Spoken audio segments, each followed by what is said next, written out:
who asem no the owner of the company no or the nidin be see meanwhile company we ankasa won say mo company nim and adenti and na wodi nidin ebesi. This is one of the tactics the mind game no aya omode yan Ghanaians for the adwen no edidi agro na ye ma ya adwen enkoso no wodi nidin esie aye den then actually ye bisaro generous if we push no sanya be ya obabodi na afei de company ni ra no Chinese national into the din esie aye den oman aye team ya match say ahopo abaji kuro no afa adenti a ukwo oman kasa organization AU any ECOWAS ya oman kasa kra no entumi find ana so mo sponsor omo into this foreigners ya na best sponsor omo into omo bo oman no mo din samfo a ne aye dwom ne aka ya no atum ye ntumi enkasa into se oda so eje aban we edia na wan kasa ne sabi o we damp te sanya mekan no and enye we nko a ye nkwa ha and afenyo marking e kan asem bi Christian Port then yani namu e na ye hwehwe na kwa me A+ oye disgrace ema nkofo a enya agidie ewo ni mu ekoto aba edema no no wonder say when kan say ono so kro betumi akọ parliament because won say parliament wonum na nkasa the jokers nkwa na gu wonum sa na le won yahu because oye joke why jokes no dey nya ska no na say kwa me A+ enso na wototo nwum bi mfikyire nwum bi na so watumi dia kopie parliament dia ene ono lo wen so no hu ne won say obetumi akọ parliament won hia ma me mama kwa aba emra odi asampa tv musomfo odi asampa ni twere ampa bie kwa ni me ni ehwe won dia megidi se oho eye odoma koma dawo man teme so me ho odin abusua sa abe babe ya duru no ho ye beko nsam no street se oye obi a oda so ankasa ewo gidie ene anisuade hunu ewo NDC amanyokwe a ewo aban mu ene ye nyina ya president his excellency John Mahama amamumu a na atense sa abre no mehu se wadwen na ankasa no ewo fom ai wadwen no ewo fom onti ase meso so benya abotre ede amame yemfa patikara ento nchen na yenkasa setimamufuo because baby anema ekeka ko no anu onyan and emla so say you to know ye be sorry agina ye na so ana meka ye no osaje for Dr. Kwame Nkrumah ka say waso kanea bi na saa kanea no obi antumi ndum ne da ampa so obi antumi ndum saa kanea no eno ena Ibrahim Traore no because saa kanea na osaje for Dr. Kwame Nkrumah alight no no mu fi say bia omu yi Muhammad Gaddafi afuru onom na enu anu ena Ibrahim Traore asore no and ebekoso akoso atel say Africa ye be liberty ya ho and Ibrahim Traore so buy no say this time around no ye nye coward bi into no kra na ho no ma ye beka ni plane e de akere mo ye ti o my Ghana mu ya ye to aba NDC ni his excellency John Dramani Mahama eba amamumu ana pa yesi yate ora team and ora team ye beti hey ora team oh hey treka ye kopie gold any your friend is saying dollars any Ghana cedis bi so anu ni ehun fonyini e na wo hwe ne wa hai then ye wie ya ensai ana ye sign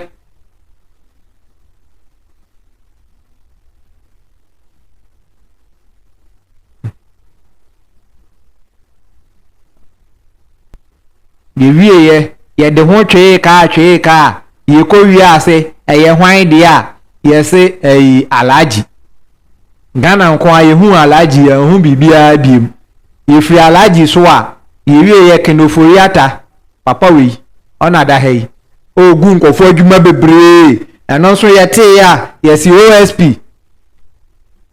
invite kenoforiata na kenoforiata adwane akwa akọhye abrochire OSP kra na anim wen mfa na anim nkyerɛw yes kenoforiata OSP onu nie ye wie ya wo se we declare kenoforiata fugitive of justice and also ye de ho twe ka and also ankwan kosi hwe afi kra de ne ye beti a yes OSP mum SU we mo ewo court kenoforiata SP omo court yewi asokra na yete ne se na omo pa na chew eno so anka ho re yemraha. As you can see behind me are some containers right around the Tema enclave. We got here thinking that these are some of the containers that were missing at the port. But according to Osman Al-Hassan, he is saying that after looking through all these, he says none of them are the containers that are missing. But in fact, he would have to cross-check, check the numbers and come back to cross-check. But then they are still moving to other places to unravel and get to find these missing containers. They've spotted some, as we reported earlier. We've been to 3 different warehouses where we saw the missing ECG wires being transformed into ore, some into aluminium poles. But moving from here, they're still moving to other places that they've gotten intel. Nti abushe ye beto aso ba de baby ya dri kura no sa wadwin mu da ho a obehu asama me ne wo eken ECG container we enya ade a esu obi mfichire na ayere o efri temaport yakra na ababedu temaport na ayere a when in the right sense yedi media for 18 ni ekọ anti ya manu eja ade mfichire ni ekọ container ni bi na sisi ye ni ekọ kwakuma anu mfichire container bi na esi anwe yakọ ya amansa mfichire container bi na esi ye yakọ fa brode abato me chok yesi container ni bi si hanom ni yakọ na legu yesi container ni bi esi hanom. Are we serious as a nation? And is this government a serious government? Abushie wo hwe me no se enye politics na yesi ye ka nokra akere ye ho a. Are we serious as a nation? Na wo hwe bi na nti wo gidi se Mahama ene ne nkofo a wa appoint omo se omo nya adwuma ma oman na omo ya adwuma wan kasa bisa ho se enti da bi o madwen no function na se ada because me as individual akra no se mamani ade every amano ne na bedu port na yera I have someone to hold responsible over there.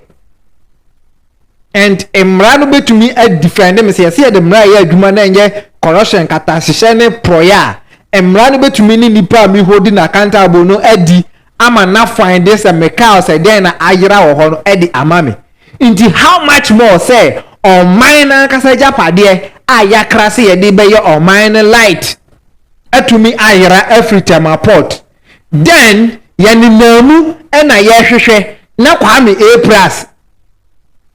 A+ oye disgrace ema nkofo a enya agidie ewo ni mu ekoto aba edema no no wonder say when can say ono so ko betumi akọ parliament because won say parliament wonum na nkasa no jokers nkwa na egu wonum sa na le won yehu because oye joke why jokes no dey nya ska no na say kwame A+ enso na wotototo nyumbi mfichire nyumbi na so watumi dia kopie parliament dia ene ono le wen so no hu ne won say obetumi akọ parliament wonum bi no wonder because parliament wonum no Jose nkwa etumi be ka kire say ai wakohu ECG containers ni bi say sisika so eye sankofo we mu na fine mo che omo eye o but the main source na nkasa na wasa mo che no omo afọ mo no mo number bi hwe say minister o san hwan yu omo koye container no ti asema okan no hanom inti se me ka cho say nkofo we mu ye jokes a odi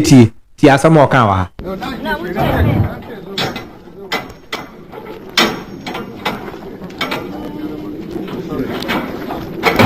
Cooking table.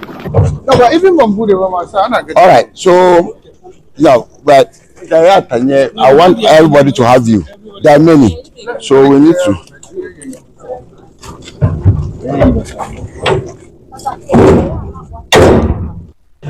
Okay, so this is originally how all the containers came, and you can see how they are sealed in the wooden pellets.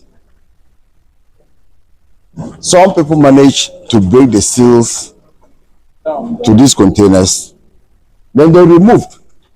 So see, about the first line we have one, I can see 8 8, 1, 2, 3, 4, 5, 6, 7, 8. Other 8 or 9. Is it 8? Yeah, it's supposed to be 8, and then 8 coming all the way to. Okay, fine. So some quantity have been taken from the top. You have only one over there. So this line is gone. And when you open all the container, you see the same trend. So it means that it was cleverly done by the criminals behind these whole activities. So we just wanted you to have information about this. They are not yet taking the content, but they are cleverly taking some from the top line, top layer. Yes. So they take and they leave the last one over there.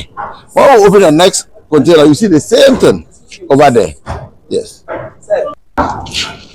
Yes. So you're saying that they generally remove the top. The top, yes. Left one at the top. Yeah, exactly. Why do you think that they will do that? Because if they are taking all and leaving one, what's the impression that they creating? So if you're not somebody who know how the container are loaded, you'll be tempted to believe that all came original like this. But if you take, let's say, one from this one, take two over there, when you open, you know there's something wrong. Yeah, so that's the modus. All right. Thank you. From this, it means some of the orders are missing from this. Some are missing. So let's open the next one. They will see. What the gentleman? 1, 2, 3, 4, 5, 6, 7, 8. Yes. So this is supposed to also be all the way to this place. 8. So they've taken some. 11. So we said, sorry,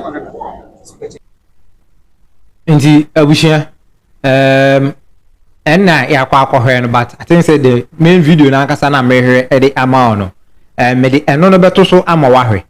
But the funny part no ewo mu ne say there is a video na mehwe then minister no ka say is it the Chinese for there na ye kokoche omo no minister no ka say yache this Chinese national omo rane that particular company no na omo the cables ni bi e de akomo omo twetwa omo na ni bi omo exported the kono omo deal in aluminiums and e bisa and say e hwan mo e na this adwuma na this is the video Company located in Shire Hills, and we realized that several of these ECG cables have been cut into pieces and then melted into liquid form, molded into round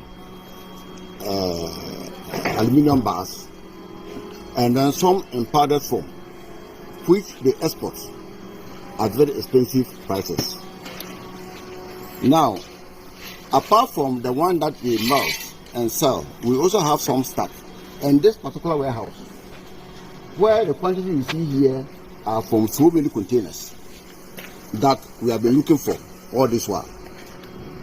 We have found these cables here, which was actually sold to them with the connivance of some Ghanaians that we are gathering intelligence to arrest. But so far, on arrival here, we have been able to pick 8 Chinese suspects and then 1 Ghanaian, who is a manager. But the owner of the company to keep the name for now is on the run, but a team is on one hand for him, and we are sure very soon you also.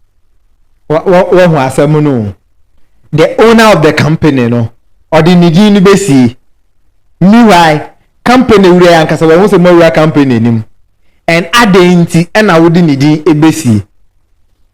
This is one of the tactics, the mind game no aya omode yen Ghanaians for the adwen no edidi agro na ye ma ya adwen enkoso no wudi nidi esie aye den then actually ye bisaro journalists for e pushi no say ne be ya obabodi na afei de company ni ra no Chinese national into the DACA aye den oman ya team ya match say ahopwo abaji kuro no afa adenti a ukọ oman kasa organization AU any ECOWAS ya oman kasa kwa no entumi find ana so mo sponsor omo into this foreigners ya na best sponsor omo into omo bo oman no omo di nsamfo a ni aye dwom ni akan anu atum ye ntumi enkasa inti se oda so eje aban we edia na wan kasa no sabi o we are damp te sanya mekan no and enye we nko a yenkwa ha and afenyo marking e kan asem bi and asem we anka afenyo marking e kan ye no anka ne kwan so ano no enso no ekosi sen the same thing and you go so a ye yenteni afenyo marking e kan. How come containers at the ports, containers that have arrived, the bureaucracy at our ports, they say the containers are missing. Mr. Speaker, it is true that when these containers come, there is some connivance with some customs officials and they sell. Abusha, asama America ena da hoyi. Asama America ena da hoyi. Omo ankasa omunim. Inti no se omo ehyepe eniama edeba. Eye ye kan say custom officials no a omo wo ho no. Omo ankasa na ne nkofo bi ekambom. No maton amomo and according to afenyo market no omo wia na oma sign aton e de ama aban no nyabutre mami video na nkasa nti amene wo ye ekasai video na nkasa nyamae na eno no bet show how wicked how crazy your leaders no eye ewo oman mu hanom nti sa wo ye ni papa empo na eno nti na nana ye bi afoka say some money position say den ewo ayi aban mu a onje no because mo be na ye corrupt inti so no mo be fan so on the on tinatri no ntumofo without pay dia ojitum because immediately na mo de ni be shem no mo na ye corrupt asem no inti we omo akabom aton ama individual then sa individual na science so aba beton e de ama aban no nyansa bia ko ennim we yantu sabi eye jimi enko a because of more selfish gain more the omani sika the taxpayers money bra wo man mu hanom ube didi kra na just a wo struggle and sana what me edidi na sa aduane kakra ye batwe ye moko intos nya doa banche ne body no mo the tax aguso akwase sasa nyema we asen aba asen abetrezi se mo abetredi o se abetredi e wo sa nyema we eso na ye ho kire light unya light waduane kakra mpo anka bia obenya fridge bi na odi ahye no light ni wo aduane besi wo na ye basa na sei na manfo ebre e wo man these containers, these cables that ECG needs after the supplier has been paid, they sell the container and then people resell back to ECG. Are we pretending we don't know? Instead of us to pay attention and kill the rots, then we come here, then MPP, NDC. So now they say, oh, maybe it's happening on the MPP, it's happening on the NDC. No. An honorable minister, I know what you can do. If we can give you support to do it, you must adopt a posture, a non-partisan posture, and tackle the rots. But if we all want to approach it, MPP, NDC, Mr. Speaker, it will remain. NDC will spend 4 years, 16 years, 20 years. The same thing will be there. They will come into opposition, and the same thing would arise again. Then the perpetrators will be there in the system. Mr. Speaker, today, Ghanaian businesses cannot sleep because there's a new government, whereas foreign businesses are surviving because their ambassadors will be protecting their businesses. You see, as some way African market eka no ne kwan so no but as to say mobile pry no any asem no honorable minister ansama wo keken a otumi ko gina container bi mu kwa osida bi me de campaign bi din besie na ye ne na mfichire e na ye hwehwe ECG containers yi den na kire say ampa so no ombe ma yahu ba bia ade no ne fiber ankasa efibae and Ghana for ye hu tobo ni hina na e wonfa di nti na masan me be ye video masan akofo we e de abaw no say na me ka fi ankasa na me di video na ankasa e de ebro kenofuriata gwa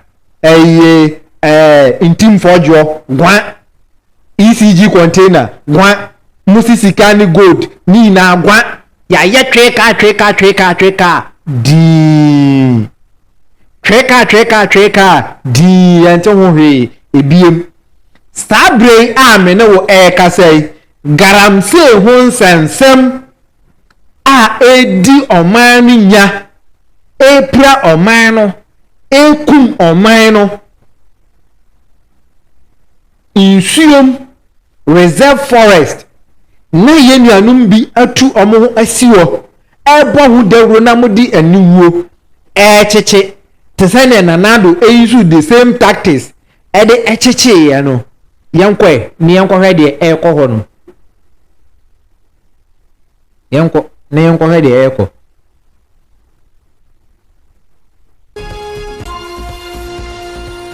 Let's talk about illegal mining, because a group of security operatives claiming to be acting on the instruction of some political leaders, they've been moving seized excavators from a depot of the Forestry Commission in the Ashanti Regional Capital, Kumasi.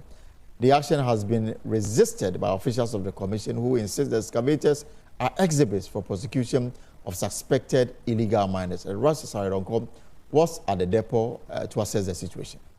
This is the original depot of the Forestry Commission. This is where seized excavators from illegal mining fields, excavators that are being used in illegal mining in forest reserves, have been parked. Now this morning we had information that there's been a directive from somebody, an authority, that all these seized excavators that have been properly and lawfully kept in the custody of the commission be released. And so you see the low beds here, they were used to cart 5 of the excavators. After we learnt of it, we started pulling strings and talking to various authorities, asking why. Now there's another order asking them to return the seized excavators. And so all 5. In the Abusha, you ever share videos about my memory on the top of my me na say Erasmus as I don't go. Excavators are on one kasa di achire reserve forest mu canon nsuo mu a omode ye garamse gidigidi ekotwaye eno omasizi ede akogu forestry commission ye sizi excavators n ede agu onumo ye di kogu onuma den na aba ye say order from above say ye mefa excavators no emfa nko ama oma be first excavators no and unim ye ono de onya ti galamse ho asama enye ni yefunu e na ode ye journalism no nemom oman ni ye oman ni nkanko oman ni mpuntuo e na ohwehwe nti no o sha ase se offer authorities obi bi oba frem bia wo se there be minim worry frefre no mu a wo frefre ya afraid another order from above aba say omonfa excavators no nya den emfa ensan enko na the shocking part of it all ne say according to your brain you betie mba ma summarize bibia emfa ma the shocking part of it ne say omo kwagege sa machines na e wo say ye de excavators no eba site ho no mo no aban no eni low bed a e de excavator no ebe den ebe ko shop ho intino e wo say omo boka e rent low beds ahodo sikapuduo yeni anabeka ni natural sikapuduo ena omo de e rent low bed no ansa na omo de sasa excavators we e de aba. And to my surprise no order from above we are buy some mumfa excavators and ensamra na another order e buy some mumfa excavator and enko no low bed yi a wani tue e from office of the government.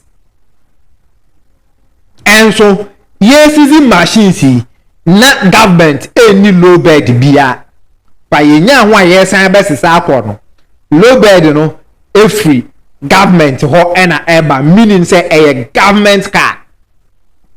It is a mechanic say at this time no oda so eji NDC amanyokuo we ene his excellency John Mahama Government say omo baye bibi papa bi ama Ghana na sabi o wadwen wo fom a e wosa wote ase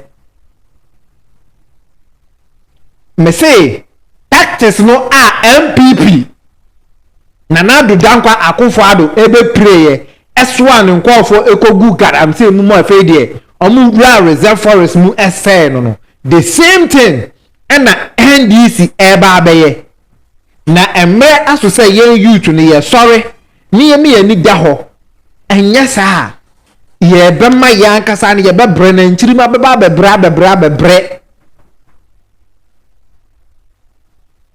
and as to say when a man order say omomafa excavators no emfa nko ne de me ne umienu ene evening ye bra asare don kokra mpo no onim ore yan to nkomo so of the excavators have been brought back.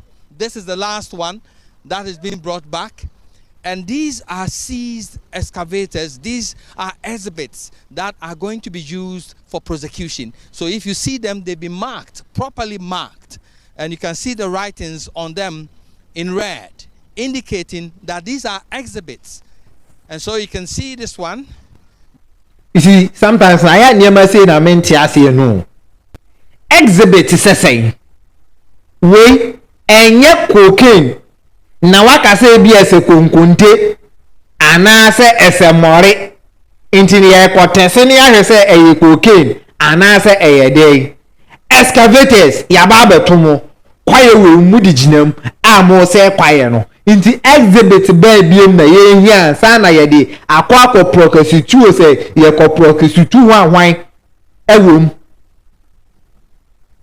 we nyina na ma meka no omo fire intimam fon say o we mu de adwen na nya adwuma inti yem pre mind game omo so ene basa na omo de brofo akese exhibit ne nwan e de bewura ye saa ye bewi ase no ye hu asam ni ti ye hu ne nan ye hu ne kon ye hu na so ne ye hu ne hwene na bibia ye prekese ne zram ye jai ni nyina e de aguo no garam say mo ye ready say mo fight a ona buko amakofi bu a e betena esu e de kire ye ya ankasa esu ni pain no eno na wo de be fight na ka me ne wo kan ye kokochi sa nkofui eno a ne se he te say na ye ba akonta man ni din a wuntumi e din da so wuntumi ajapade bebebe a wo ye nim ni nyina anka wei enti na me kan no Ibrahim Traore he kase democracy no favor ya nya papa maye na mind slave ni bia no omode ba ye na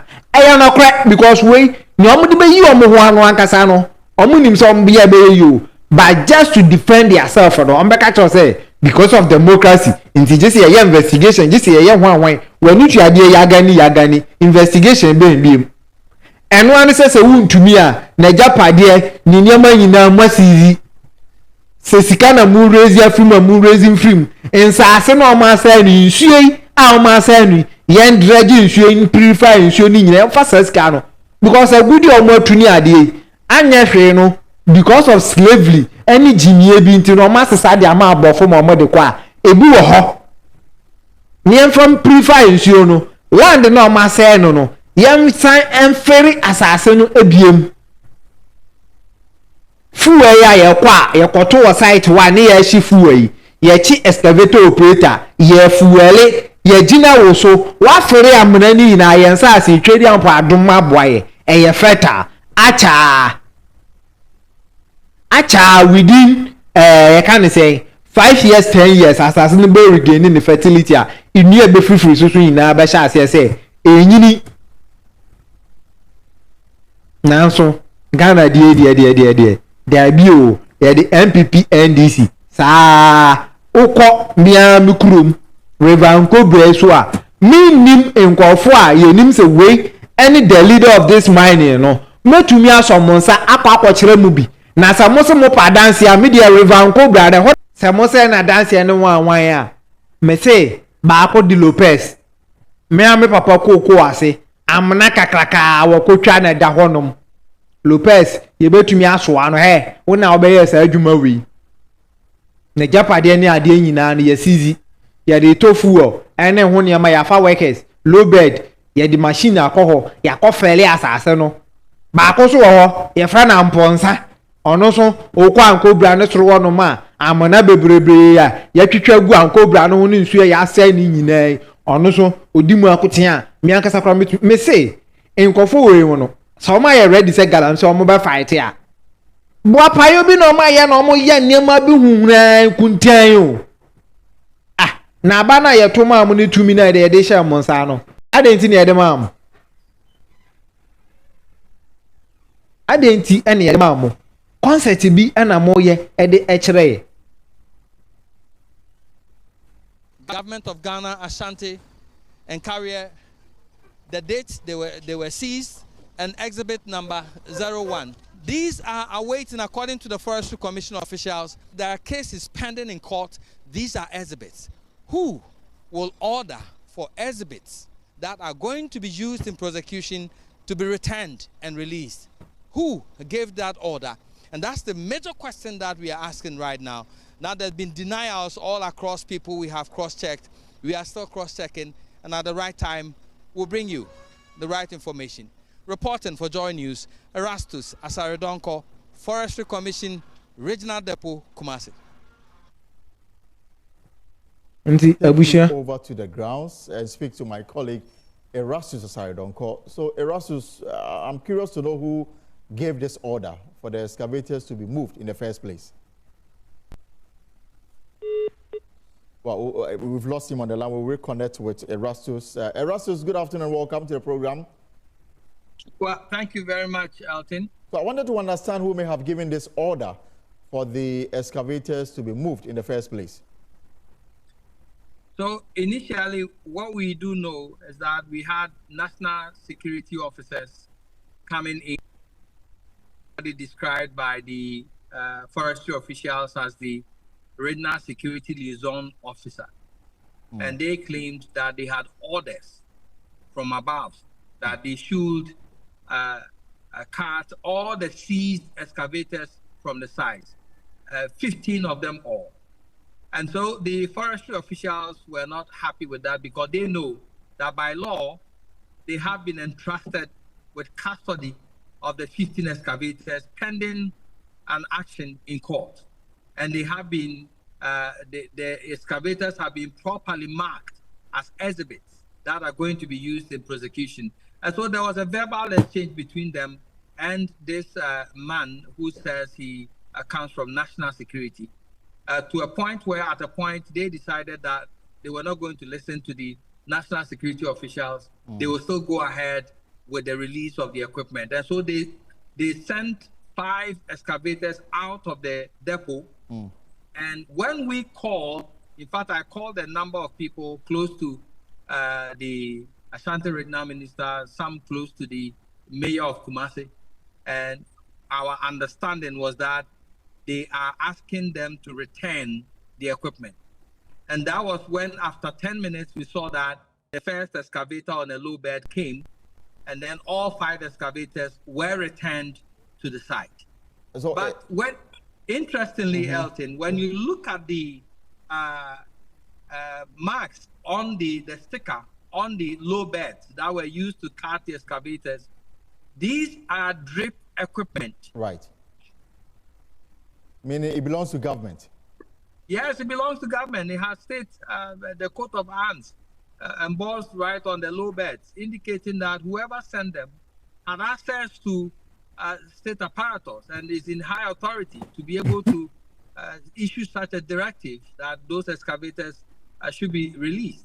All right. So if I get it right, the low bed that tried to take away the excavators belongs to government.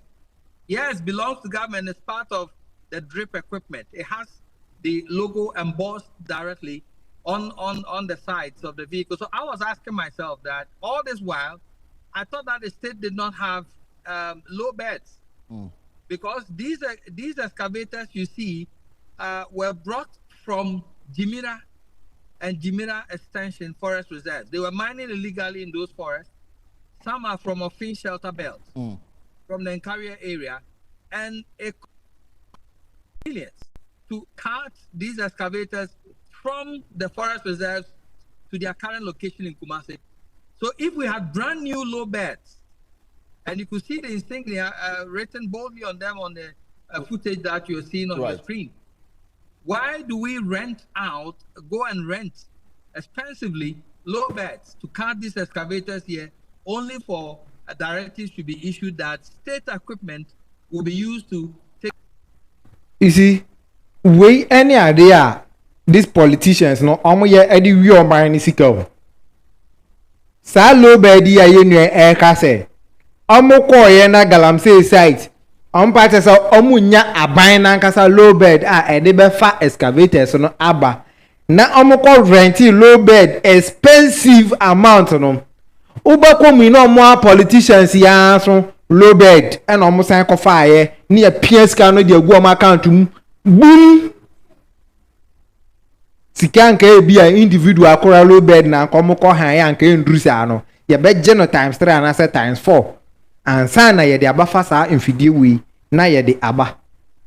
Enso no edru ya amo be fa free one my de akone de amo de aban no low bed and de buy meaning say amo akasa in fact Ashanti regional minister ye ina ye bo na ba so but we de oni mu bia e wo so me ehum because utie ye bra ye nu masama ofrefre ye no then o say o ma san e de aba meaning say onim nkofo a ekokofa e ada so no instruct omo eno etuo atwi eno ma asan e de aba ana so onim mu bi dia ene omra no fa mu nchiremu fa mra e na magimi ya cha dodo.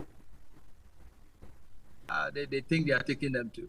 And as we speak, do you know where it was being taken to before before another order from above said that it should be returned?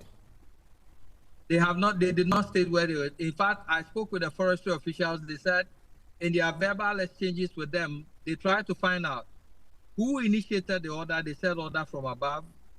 Where were they sending them to? They wouldn't indicate where they were sending them to, except to say that there have been orders that they should move the excavators, all of them, from that site. And that is very interesting. I have called a number of the authorities to find them. They have denied knowledge of it. We are still pulling strings and talking to other people to find out if they indeed were the ones who issued these orders. Stay there for me shortly, Ross. I'll come back to you. Let me bring in Dr. Ken Ashigbe. He is the convener of the media coalition against Galamsey. Dr. Ashigbe, what do you make of this? Thank you very much. And again, so this one, we place the responsibility squarely on the Honorable Minister for the Ashanti region. He is responsible for this thing that has happened. It is his security liaison officer who is involved. The drip equipment you're seeing, all the regional coordinating councils have some drip equipment that they also keep. So these drip equipment are coming from his place. And so he needs to explain to us why he would and his team would think that they are above the law. In the laws that we have, if you look at the Minerals and Mining Act, Act 995, and you also look at the Forestry Commission Act, nobody can take back, move any equipment that have been seized in the theater of a crime. Right. That is being used as evidence. So the minister who is currently not in this jurisdiction needs to explain to us. By this time, I am hoping that the IGP would arrest this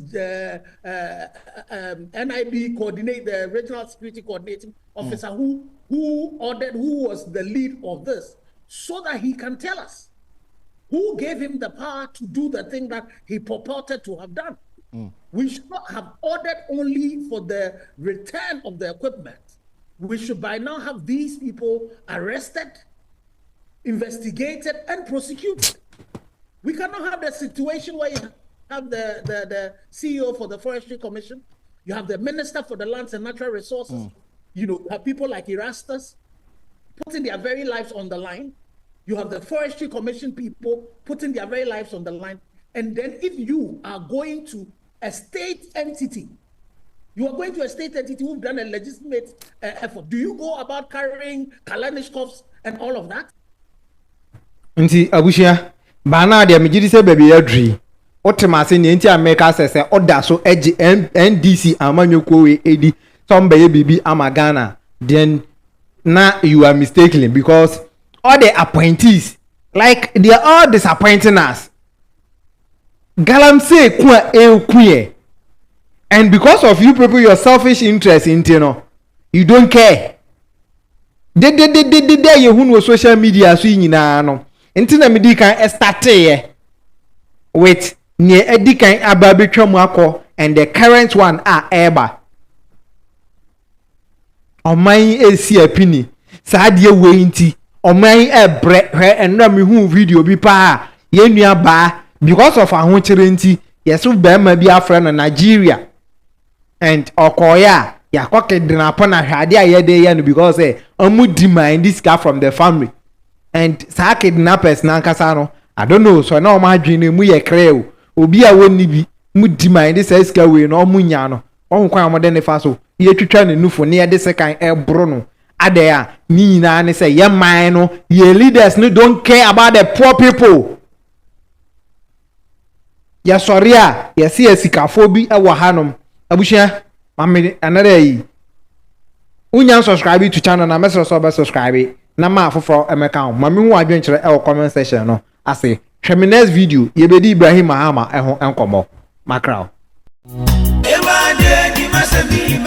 ano kwamo mianka na awodi nipa pina ekwa tete mu pao amani pampempema wale agu odia sampa spiritual and herbal center awo wo mo yade se wo mbe mu wanya basisi a yade bi tise stroke gonorrhea anabama waye mre e wampamu low sperm count wo mo wano aduro tatahwe ene je sam ne se seba ne sunsumu nsam a wo mo telete se ye sunsumu aware anasa yare bi ne yade amawo pampabone anabo ana wanya abai amane e court case wo betu charge osisi a enam omadwuma panti ni pampempem ene be fo mo kofie ekoye sunsumu nyuma edemom se mosini ene enzimani akabo mu dia sunsumu niema asie betu obi age wukunu anasa wo yire awaresem adwuma sam akwantuom nsam ni nyina ayasuma sam fabadan odia sampa spiritual and herbal center obehuyan New Koforidua ejoso ne konongo infinfin aye Ashanti region ehon ma number aye didi juma no aye 054